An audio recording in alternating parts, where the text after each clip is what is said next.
그래서 주사제를 보관할 때 각각의 약에 맞게 어떤 거는 실온 보관해야 되고 어떤 거는 냉장 보관해야 되고 이런 거 어떻게 사용해야 되는지 제일 먼저 보관 장소를 일단 청결해야 되겠지. 보관 자체가 더러우면 물론 유리병을 침투해서 세균이 들어가지는 않지만 그 거기에 묻어 있는 이제 세균들이 또 아무리 우리가 소독한다고 해도 할 때 또 컨테인 될 수 있잖아. 그래서 보관 투여 장소는 청결하게 유지해야 되고 그리고 주사제를 투여하는 거는 법적으로는 자격을 갖춘 자가 수행하도록 되어 있어.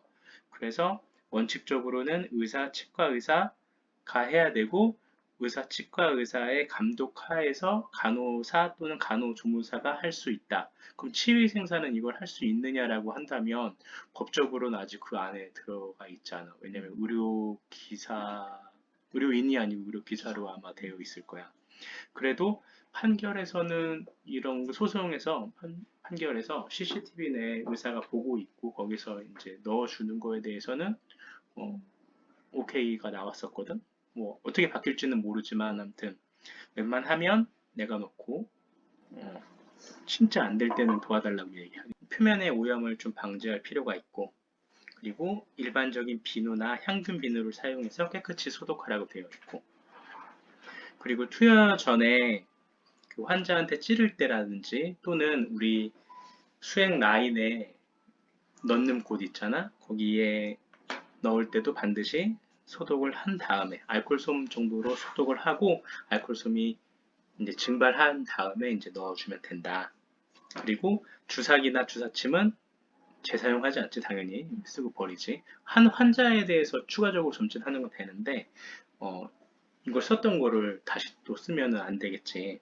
옛날에 그렇게 해서 사고 난 적이 있어. 옛날 원장님들 그 주사기 비용 아깝다고 또는 그 약물 아까워서 한 사람만 쓴 다음에 하루 보관하고 다음날 투여했다가 사고 나는 거. 그리고 사용하기 전에 혹시 주사기가 포장이 뜯어져 있다거나 또는 누가 봐도 좀 컨텐된 것 같고 또는 가루 같은 게 묻어 있다든지 이런 것들은 폐기를 해야 되고 주사 기부나든지 아까 찌르는 그 부위에는 알코올 또는 클로로엑시딘으로 소독을 해줘야 된다.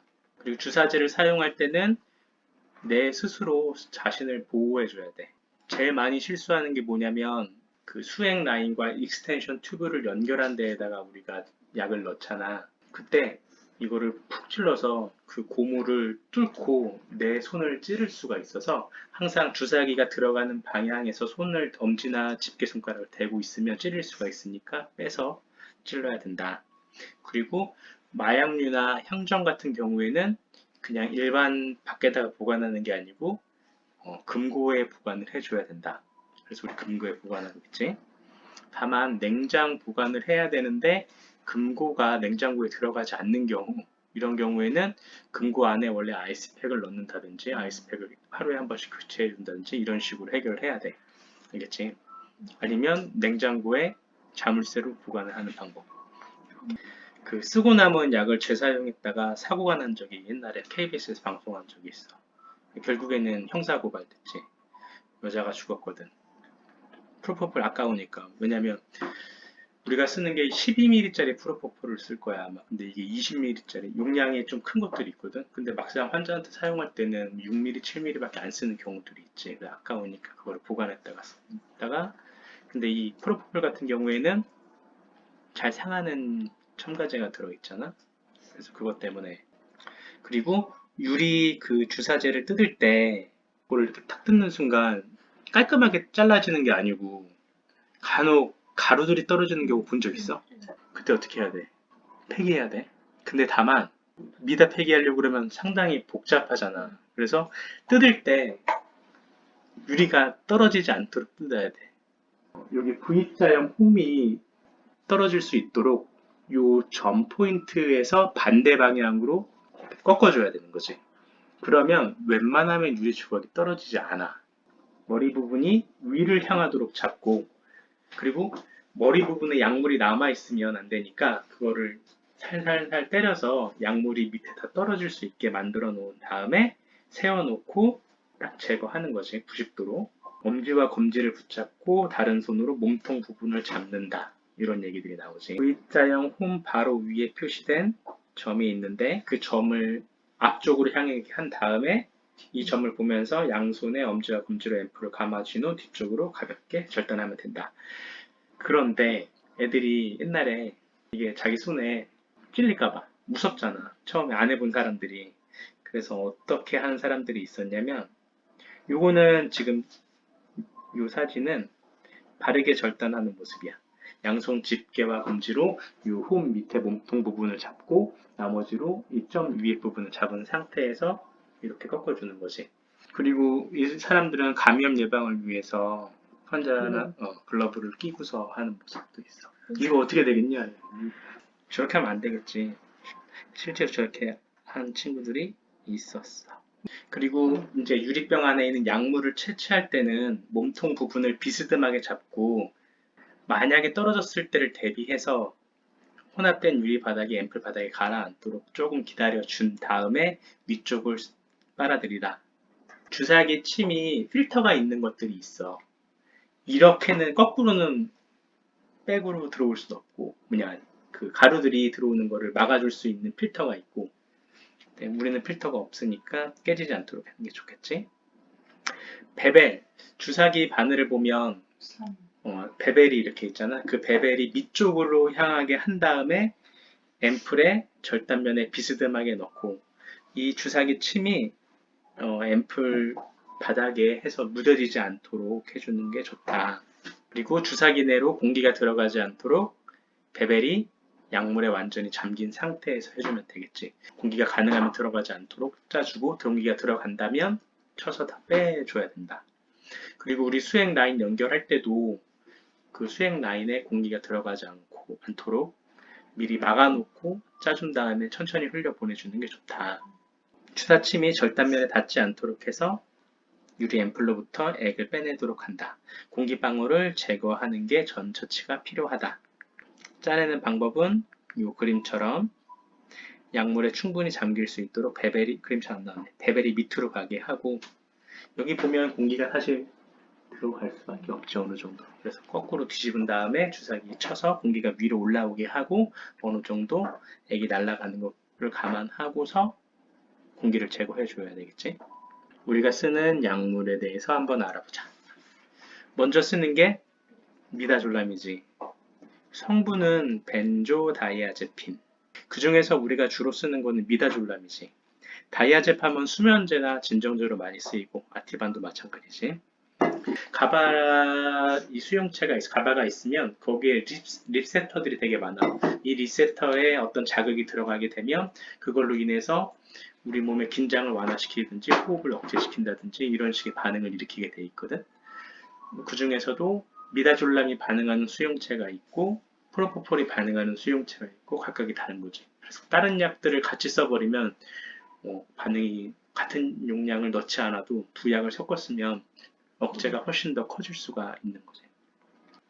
왜 미다졸람을 많이 쓰냐면 다이아제팜이나 로라제팜 같은 경우에는 그 작용 발현 시간이 좀 느려. 이따가 덱스멜의 토미딘이라는 약도 있는데 그것도 잘 안 쓰는 이유가 약효 발현 시간이 너무 느려가지고 안 쓰는 거거든. 그리고 빨리 깨는 게 아니고 되게 오래가. 발륨 먹으면 발륨이 뭐냐면 상품명이거든. 우리가 잠을 들었는데 너무 일찍 깨는 사람들이 있어. 한 4시간에서 6시간은 보통 자줘야 되는데 2시간마다 깨는 사람들이 있거든. 그런 사람들이 발륨을 먹고 잠들면 아무래도 작용 시간이 길다 보니까 6시간까지 숙면을 취할 수가 있는 수면제로 많이 쓰이거든. 치과에서 6시간 자버리면 쉴 데도 없고 환자 집에 가다가 사고 날 수 있으니까 작용 시간이 비교적 짧고 그리고 빨리 발현될 수 있는 미다졸람을 많이 쓰는 거지. 미다졸람도 1도에서 30도 보관이야. 그래서 얘는 보통 실내 보관을 하거든. 미다졸람의 특징은 투명한 약, 수용성이고 물에 잘 녹기 때문에 정주 시에 통증이 없고 효과는 기억 상실, 레트로그레이드 암네시아라고 표현하는데 만취됐었을 때 우리가 필름이 끊긴 그런 효과를 나타낼 수 있고 긴장이 완화되지. 마음이 되게 편안해지는 느낌, 졸린 느낌들이 오게 되겠지. 다이아제팜이나 로라제팜에 비해서 상대적으로 약효 발현 시간과 짧은 작용 시간을 갖고 있고 우리가 정맥에 투여했었을 때 2분에서 3분 내에 효과가 와. 케타민 진짜 빨리 오지. 넣자마자 바로 마취하지. 근데 미다 놓고는 한 3분, 4분 좀 기다려야지. 그때서야 눈이 풀리니까 아무래도 이제 술자가 좀 불편한 게 있고, 최대 효과는 그 다음에 한 3, 4분 지나서 이제 효과가 나타나기 시작하고, 우리 몸에서 제거가 되는데 반만 제거가 되는 시간이 평균적으로 한 2시간 정도 돼. 그래서 우리가 쉬었다 가야 돼. 약 넣고 마취하고 치료하고 그러면 보통 1시간 가잖아.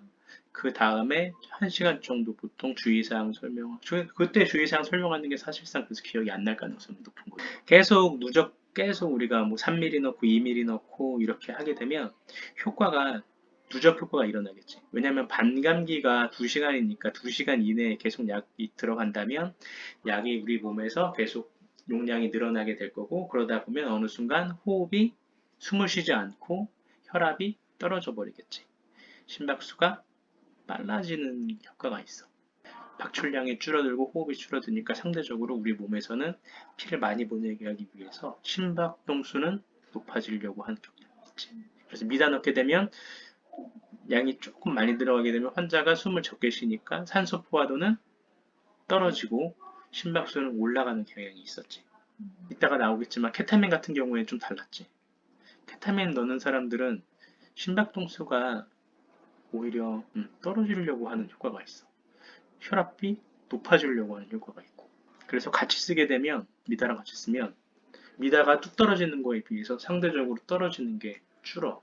그래서 이 사람이 지금 왔는지 안 왔는지 눈을 보고 눈동자가 떨리는 그거라든지 망상 효과? 눈동자가 떨리는 그런 거라든지 아니면 말이 어눌해지다든지 자는 그걸 보고서 왔다라고 판단을 하는 거거든. 미다만 넣는다면 산소 포화도가 떨어지고 맥박수가 빨라지는 걸 보고서 역으로 유추할 수도 있거든. 근데 미다랑 케타를 같이 쓰면 그런 게 좀 적고, 미다졸람 같은 경우에는 신장을 통해 소변을 통해서 배설이 되기 때문에 신장 기능이 떨어진 사람에서는 주의해서 사용을 해야 된다라고 되어 있고, 미다졸람을 쓰는 용량은 kg당 0.3에서 0.5mg을 쓰라고 하거든. 그럼 60kg 기준으로 1.8에서 3.0mg을 쓰라는 거지. 우리가 쓰는 미다졸람 같은 경우에는 5mg에 5ml가 들어있어. 1ml에 1ml에 1mg이 들어있는 거지. 그래서 3mg을 넣으려면 3ml를 넣으면 되는 거고, 60kg 기준이지.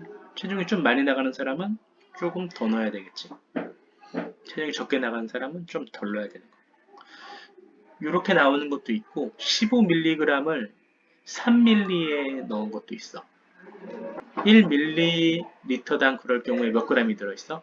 1ml에 5mg이 들어있겠지.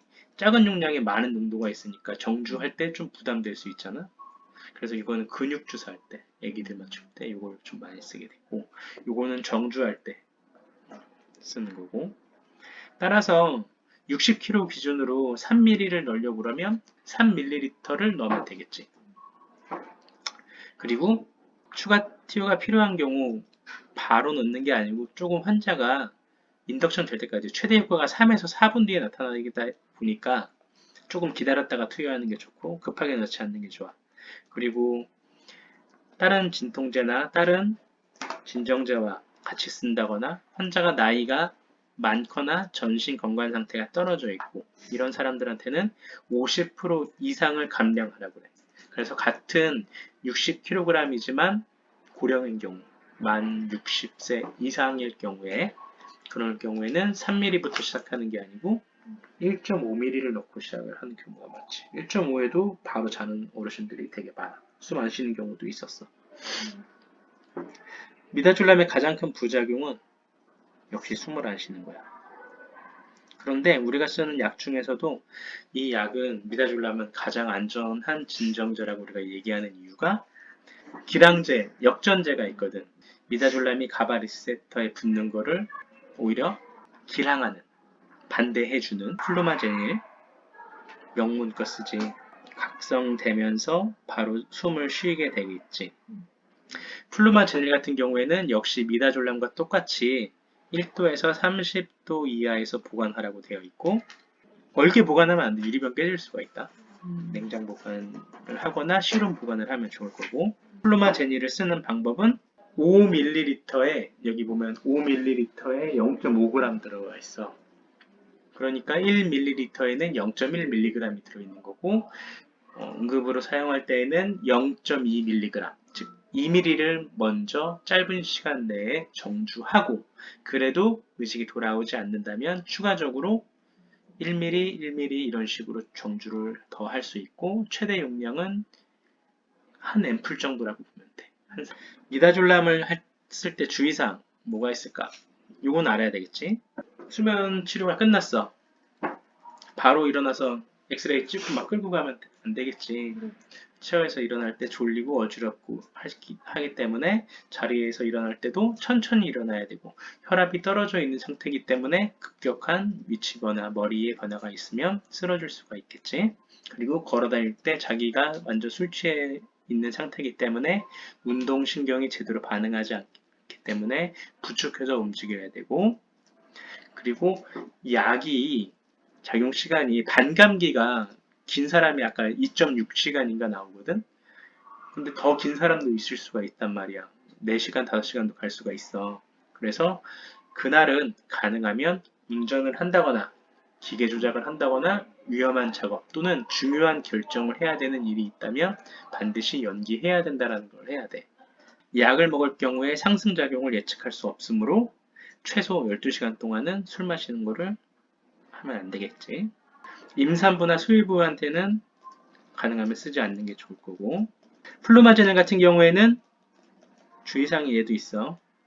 일단은 2ml, 2ml, 0.2mg을 15초 내에 정맥 주사를 하고, 60초 이내에 의식 회복이 되지 않으면 1ml를 다시 정주하고, 또 다시 1분 뒤에 1ml를 투여해서 총 투여량이 여기서는 2앰플까지 넘지 않도록 하라고 되어 있는데, 통상 용량은 한 앰플 정도. 보통 2ml 넣으면 웬만하면 바로 의식이 들어. 그렇다고 환자가 다 깼다라고 판단하고 집에 보내면 안 되지. 왜냐면 플루마제닐의 작용 시간 자체가 상당히 짧아. 미다졸람은 2시간 넘는데 얘는 30분인가 1시간까지밖에 안 돼. 그래서 집에 가다 다시 쓰러져 잘 수 있기 때문에, 환자가 비록 정신이 들었고 의식이 들어왔다고 하더라도 전에 복용 또는 투여한 벤조다이아제핀의 효과가 다시 나타날 수 있으므로 정신이 들었다라고 반드시 판단하지 말고 미다졸람의 주의사항을 다시 한번 얘기를 해줘야 된다. 술을 마시면 안 된다. 벤조다이아제핀 다시 졸리는 가능성이 높으니까. 얘는 12ml에 120mg이 들어있어. 1ml에 10mg이 들어있는 거야. 미다졸람과 프로포폴 똑같이 가바에 작용해서 가바를 액티베이션 시켜가지고 우리 몸을 진정시키는 영향을 주는 건데, 얘 보관하는 거 2도에서 25도야. 냉장 보관해야 될 필요가 있을까 없을까? 우리 병원이 25도가 안 넘으면 사실 되는데, 한여름에 우리가 퇴근해야 하고 또는 주말을 지나가 버릴 경우에 25도가 넘을 수가 있고, 그래서 냉장 보관을 권장하는 거지. 얘는 상대적으로 지질 용해도가 높아. 대뇌에서 체내에 잘 들어가. 그래서 작용 시간이 빨라. 미다졸람보다. 보통 약 넣고 30에서 60초 뒤에 진정 상태를 유발하게 되고, 대신에 반감기가 짧아. 지속 시간이 짧다는 얘기지. 그래서 빠른 인지 능력의 회복, 그래서 자고 일어나면 상쾌한 느낌. 끝나고서 졸림이 적어. 큰 장점 중에 하나가 항오심, 오심구토, 토하려고 하는 구역질 나는 거 있거든. 우리 몸에 과용량의 약이나 독극물이 들어가게 되면 토를 하게 돼 있어, 우리 몸은. 케타민 같은 경우에 과량이 들어가면 실제로 토를 해. 그런데 케타민을 넣고 프로포폴을 같이 쓰면 항구토 작용이 있어가지고 토를 하는 경우가 적어. 케타민이 0.5 이상 들어가면 토하려고 하는 경우들이 좀 있어. 그래서 0.5를 안 넣는. 상당히 빠른 우리 몸의 분포와 빠른 대사가 돼. 신장으로 역시 배설되지만 소장, 폐로도 대사되기 때문에 간이 나빠도 사용 가능하다. 그리고 몸에서 누적되는 효과가 적어서, 왜냐면 반감기가 정말 짧거든. 바로바로 제거가 되니까. 작용 시간이 그래서 2에서 8분이면 반 없어져 버려요. 10분 이내라는 거지. 반이 없어지는데. 다 없어지는 데는 물론 더 많은 시간이 걸리긴 하겠지만, 그래도 상대적으로 미다졸람이 계속 누적되는 거에 비해서 프로포폴은 조금 과량이 들어가더라도 누적되지 않고 계속 배설이 돼. 누적 효과가 적다. 성형외과라든지 대부분의 이비인후과 수술이 하는 그런 병원에서는 전부 다 100명 99 전부 다 프로포폴 쓰지. 오히려 미다졸람이 프로포폴이 더 안전한 약이라고 얘기를 해. 빨리 깨니까. 프로포폴만 단독 투여할 경우에는 kg당 1에서 1.5mg. 그럼 60kg이면 대략 60mg이고 1ml에 10mg이 들어있으니까 6ml가 보통 이니셜 도주로 쓰는 거고, 추가적으로 넣을 때는 그거보다 용량을 줄여주지. 많이 줄여주지. 마이크로는 밀리에 다시 1000분의 1이야. 예를 들어 50 마이크로그램에 60kg이면 3mg이 되거든. 50 곱하기 30, 60 하니까 3000이잖아. 그럼 3mg이 될 거고 1분에 3mg씩 먹는다는 얘기야. 1분에 3mg. 그러면 아까 60mg이 1ml라고 했잖아. 0.2ml. 그러면 10분이면 2ml. 그래서 10분에 2ml씩 넣는다는 게 여기서 나와요. 추가적으로 처음에 6ml 넣고 10분에 2ml씩 넣으면 60kg 기준으로 환자가 안정된 상태로 계속 유지가 될 수 있다. 그래서 10분마다 2ml 넣는 게 불편하겠지. 기계가 있어야 되겠지. 그래서 프로포폴을 단독으로 쓸 경우에는 지속 주입하는 그 기계를, 자동 펌프를 쓰게 돼 있지. 그래야지 편하지. 안 그러면 누가 하나가 계속 10분마다 조금씩 넣어야 되니까 귀찮단 말이야. 하지만 가장 안전하고 가장 편하다고 그래. 근데 우체과에서 잘 안 쓰려고 하는 이유는 기름제가 없어서 그래. 더 안전하게 쓰려고. 왜 걔네들이 안전하다고 하냐면 작용 시간이 짧잖아. 8분에서 10분이면 거의 깬단 말이야. 그러니까 산소를 처음에 미리 좀 먹여주고, 우리 몸의 산소 농도를 높여주고, 그 다음에 혹시 숨을 안 쉬어. 그랬을 때 보통 숨을 안 쉬고 5분이면 뇌사가 시작한다고 하는데, 산소가 많이 들어간 상태에서 8분까지도 문제가 없다라고 하고, 또 8분이면 깨잖아. 산소를 기도 확보를 어느 정도 해주고, 안 되면 뭐 산소 엠브백 조금만 짜주면 1분만 짜주면 되잖아. 대신에 환자 감시가 안 돼 있으면 사고가 날 수 있겠죠. 그래서 대부분의 수면 치료에서 사고가 나는 건 전부 다 환자 감시가 안 돼서. 약은 대부분 다 99.9%는 소화를 제외하고는 프로포폴에 사고가 났지. 왜냐면 대부분 다 프로포폴을 쓰기 때문에 수면 치료의 사건 사고는 대부분 다 프로포폴일 거고, 그 사고가 나는 이유도 역시 환자 감시가 안 되기 때문에 사고가 나는 거고, 미다도 그래서 사고가 날 수 있는 거지. 정주시 통증이 있는 게 단점이야.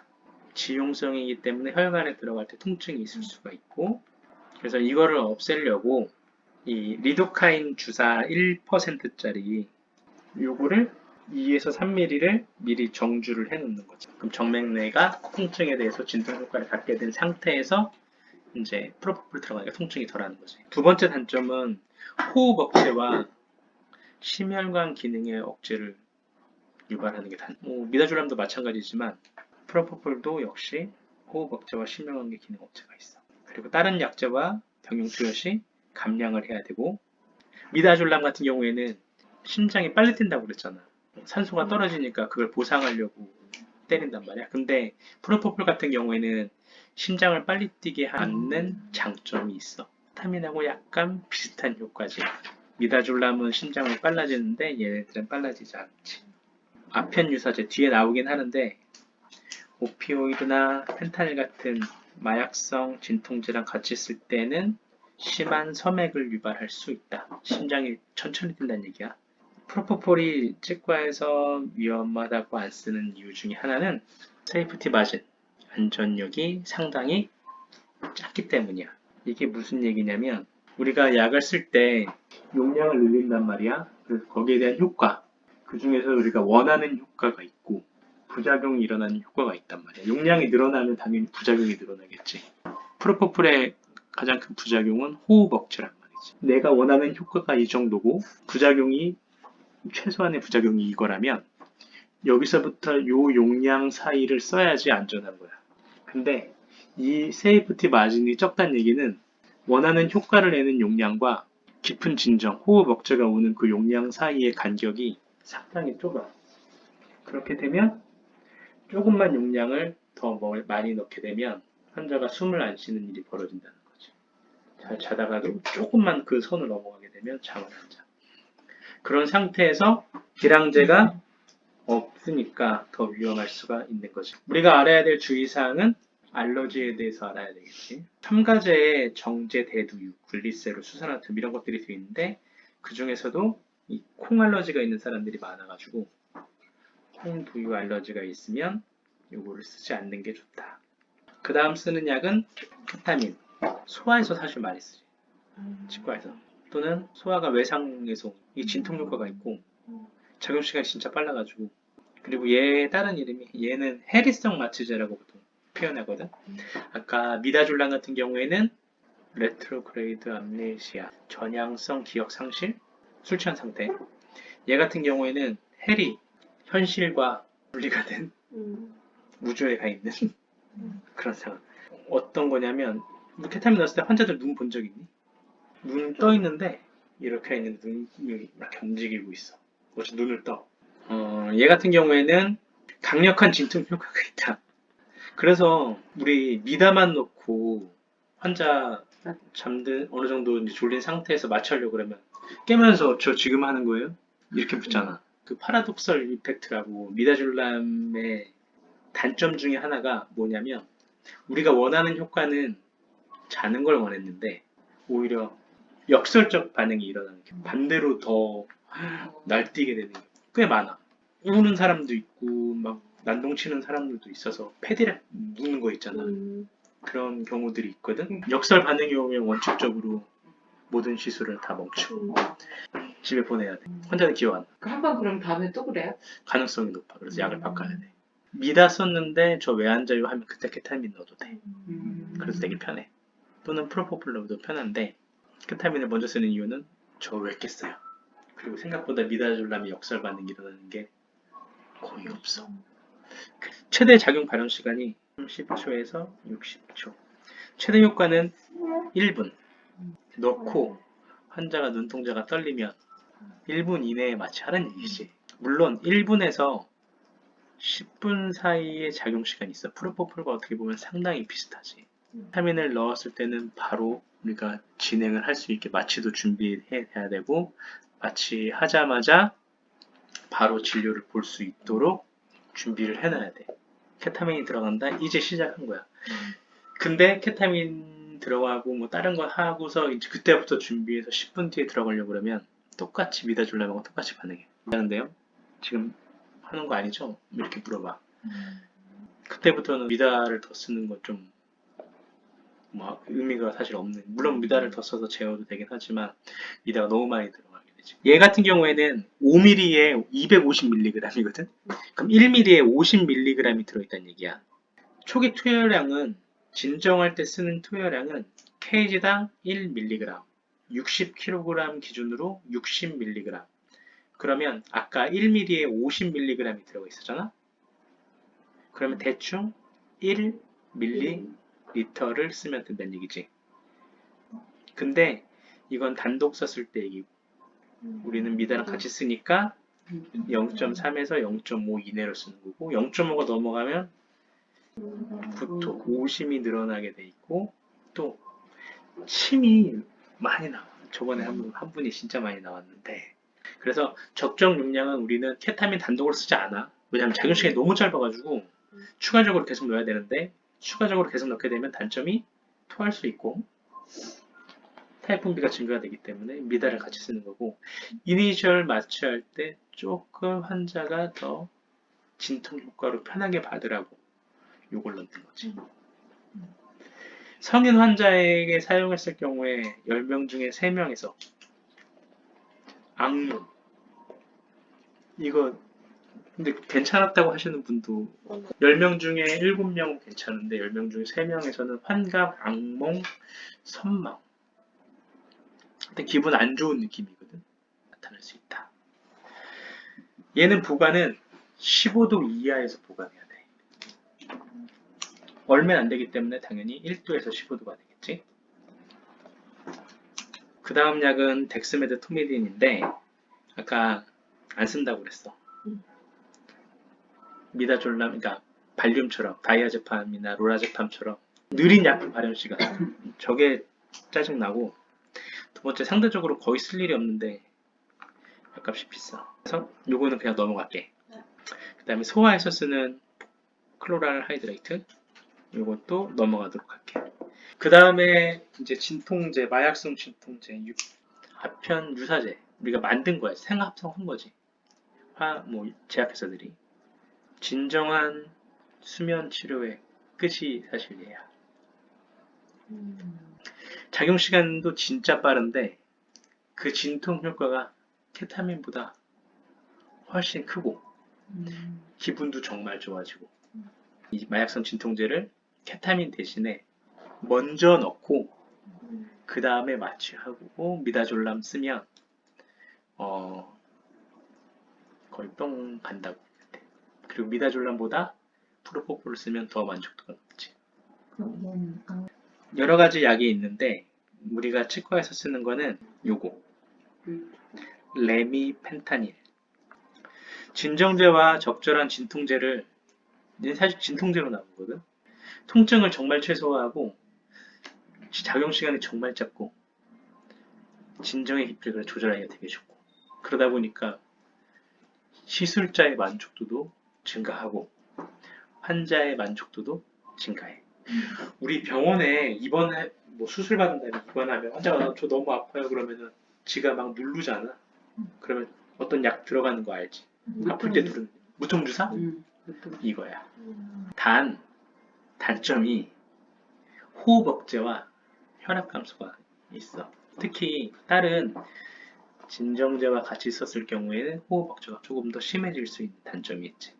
첫 번째가 메페리딘인데 진통 효과가 약해서 거의 안 쓰고, 그 다음 펜타닐을 많이 써. 진짜 장점은 얘가 뭐냐면 기량제가 있어. 미다졸람의 기량제가 플루마제닐이었다면 이 펜타닐에 대한 기량제는 날록손이라고 있어. 실제로 썼던 약은 레미펜타닐이지. 얘가 조금 더 강력하고 안전하다고 그래. 작용 발현 시간은 프로포폴이나 케타민이나 레미펜타닐이나 다 비슷해. 30에서 60. 펜타닐보다 작용 속도가 조금 더 빨라. 대신에 단점은 겁나 빨리 없어져. 볼로스로 투여할 경우에 케이지당 1 마이크로그램 정도 쓰거든. 60kg에서 60 마이크로그램. 포도당이나 식염수에 희석해서 1ml에 50 마이크로그램 들어갈 수 있게 희석을 시켜. 20ml에 1mg이 희석될 수 있게. 그러면 1ml에 50 마이크로그램이 되는 거지. 이렇게 희석을 한 다음에 걔를 0.3 정도 주면 0.3 얼마야? 15 마이크로그램 정도만 들어가도 15 마이크로그램 30kg 되겠지? 근데 0.5에서 1이니까 15면 60kg 있는 사람에서 왜 어지간하면 다 끝난다고 보면 돼. 얘도 25도 이하에서 보관하라고 되어 있어. 따라서 냉장 보관을 해야 될 가능성이 높겠지. 근데 케타민 같은 경우 향정으로 분류되어 있고 향정증성 의약품, 미다도 향정이고, 프로포폴은 향정인데 중점 관리 대상이라고 해서 마약하고 똑같이 관리가 되고, 얘는 마약이니까 마약류야. 그래서 향정 같은 경우에 우리가 자물쇠가 있는 움직이지 않는 고정된 거에 잠가만 놓으면 되는데 마약류나 프로폴 같은 경우에는 철제 금고에 보관하라고 돼 있어. 우리가 철제 금고가 있는 거야.